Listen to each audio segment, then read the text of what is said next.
Long ago in India, there was an old deserted village. Empty were the old houses, streets, and shops. The windows were open, the stairs broken, making it one very fine place for mice to run around. You can be sure, in fact, the mice had been happily living in this area for hundreds of years, even before the people had come in the first place to build a village and then left. But now was the best time yet for the mice. They made tunnels all through those fine old homes and buildings, forming great mazes.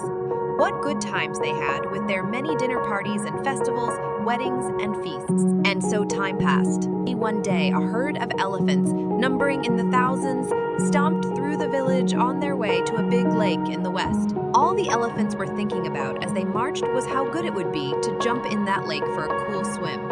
They did not know that as they marched through the village, those big elephant feet were stamping down on the web of mazes and tunnels the mice had made.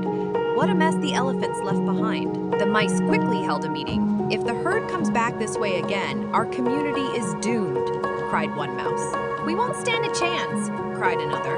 There was only one thing to do. A group of brave mice followed those elephant footprints all the way to the lake. There they found the king of the elephants. Bowing before the king, one mouse spoke for the others and said, "O king, not far from here is our mice community.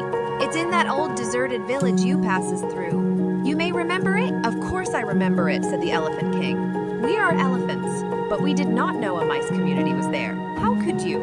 said this mouse.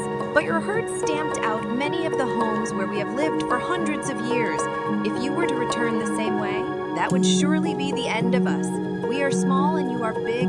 We must ask you, please, won't you find another way to go home? Who knows, maybe someday we mice can help you too." The Elephant King smiled. Imagine how could tiny mice ever help an elephant? But he felt sorry his herd had crushed the village of the mice without even knowing it. He said, "There is no need for you to worry. I will lead the herd home in another way." It so happens that nearby lived a certain king who ordered his hunters to trap as many elephants as they could. Knowing that the elephants came from far and wide to jump in the big lake to swim, the king's hunters made a water trap there. As soon as the Elephant King and his herd jumped into that lake, they were caught in the trap, one and all. 2 days later, the hunters dragged the Elephant King and his herd out of the lake with large ropes and tied the elephants to big trees in the forest. When the hunters had gone, the Elephant King tried to think, what could they do? They were all tied to the trees but one elephant. She was free because she did not jump in the lake. The Elephant King called to her. He told her that she must go back to the old deserted village and bring back the mice who lived there. When the mice found out the trouble that the Elephant King and his herd were in, they raced over to the lake.